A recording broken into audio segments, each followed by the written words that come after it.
ತುಂಬ ದಿನಗಳೇ ಆಯಿತು.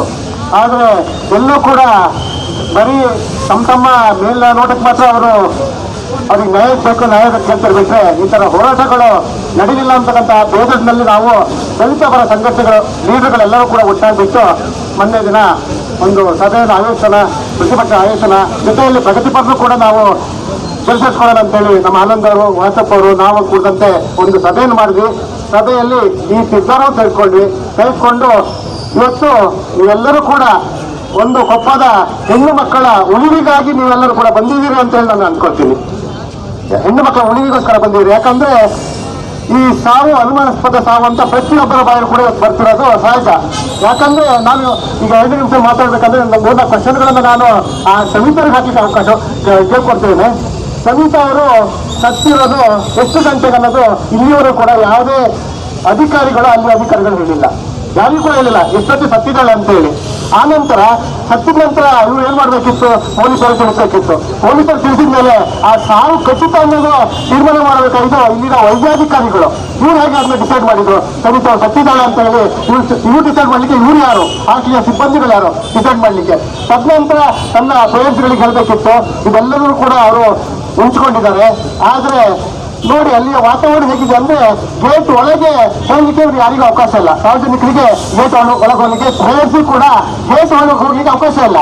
ಗೇಟ್ ಹೊರಗೆ ಒಂದು ಬಸ್ಸುಗಳು ಹೇಗಂದ್ರೆ ತಂದೆ ತಾಯಿಗೆ ಹೋದ್ರೆ ಕಟ್ಟಬೇಕು ಕೂತ್ಕೊಂಡು ಅವ್ರಿಗೆ ಕೊಡ್ಬೇಕಾಗಿ ಕೊಟ್ಟು ತಿನ್ಬೇಕಾಗಿ ತಿನ್ನಿಸಿ ಬರಬೇಕು, ಒಳಗೆ ಹೋಗ್ಲಿಕ್ಕೆ ಆಗಲ್ಲ. ಆದ್ರೆ ಮೊನ್ನೆ ನಾವು ನೋಡಿದಂತ ಗಟ್ಟಿ ನೋಡಿದ್ರೆ ಆ ಹಾಕಿ ಒಳಗೆ ವಿದ್ಯಾರ್ಥಿಗಳಲ್ಲ ನಾವು ಕೂಡ ಇಲ್ಲಿ ಭಯ ಆಗ್ತೇವೆ. ಆ ಹಾಕಿ ವಾತಾವರಣ ಆ ತರ ಇದೆ, ಭಯದ ವಾತಾವರಣ. ಇವತ್ತು ಹಳ್ಳಿ ಮನೆಯಲ್ಲಿ ಯಾರು ಕೂಡ ಜಗ್ಗಿ ಆಗ್ಲಿ ಅಥವಾ ಒಳಗಲ್ಲಿ ಯಾರು ಮಕ್ಕಳಿಲ್ಲ, ಒಳ್ಳೆ ಮನೆಗಳನ್ನೇ ಕಟ್ಕೊಂಡಿದ್ದಾರೆ, ಒಳ್ಳೆ ಮನೆಯಲ್ಲೇ ವಾಸ ಮಾಡ್ತಾರೆ. ಆದ್ರೆ ಮಕ್ಕಳು ಆಸೆಯಲ್ಲಿ ಬಂದಾಗ ಆ ಶಾಲೆಯ ವಾತಾವರಣ ಹೇಗಿರ್ಬೇಕು, ಆ ಶಾಲೆಯ ವಾತಾವರಣ ಮಕ್ಕಳಿಗೆ ಇರ್ಬೇಕು ಅನ್ನೋ ಮನಸ್ಥಿತಿ ಬೇಕು, ಆ ತರ ಇರ್ಬೇಕು. ಆ ತರ ವಾತಾವರಣ ಬರೋದು ಶಾಲೆ ಒಳಗಿಲ್ಲ.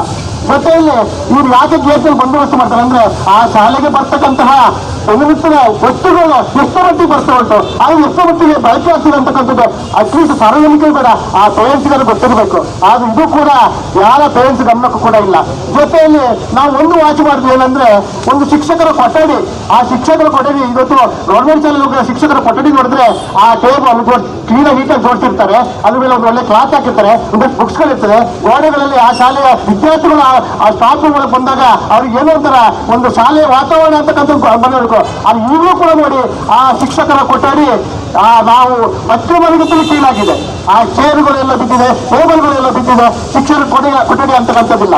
ನಾವು ಯಾಕೆ ಈ ವಿಚಾರಗಳು ಹೇಳ್ತಂದ್ರೆ ಇಲ್ಲಿಯ ಇದೆಲ್ಲ ಆಗ್ಲಿಕ್ಕೆ ಕಾರಣ ಅಲ್ಲಿಯ ಇವರಿದಲ್ಲ ಪ್ರಿನ್ಸಿಪಾಲ್ ಇದರ ಇದು ನೇರ ಹೊಣೆಗಾರರು. ಪ್ರಿನ್ಸಿಪಾಲ್ ಇದರೆಲ್ಲ ವ್ಯವಸ್ಥೆಗಳನ್ನು ಮಾಡಬೇಕಿತ್ತು, ಮಾಡದೇ ಇರೋದು ಇದು ಪ್ರಶ್ನೆಯಾದ ಅನುಮಾನ.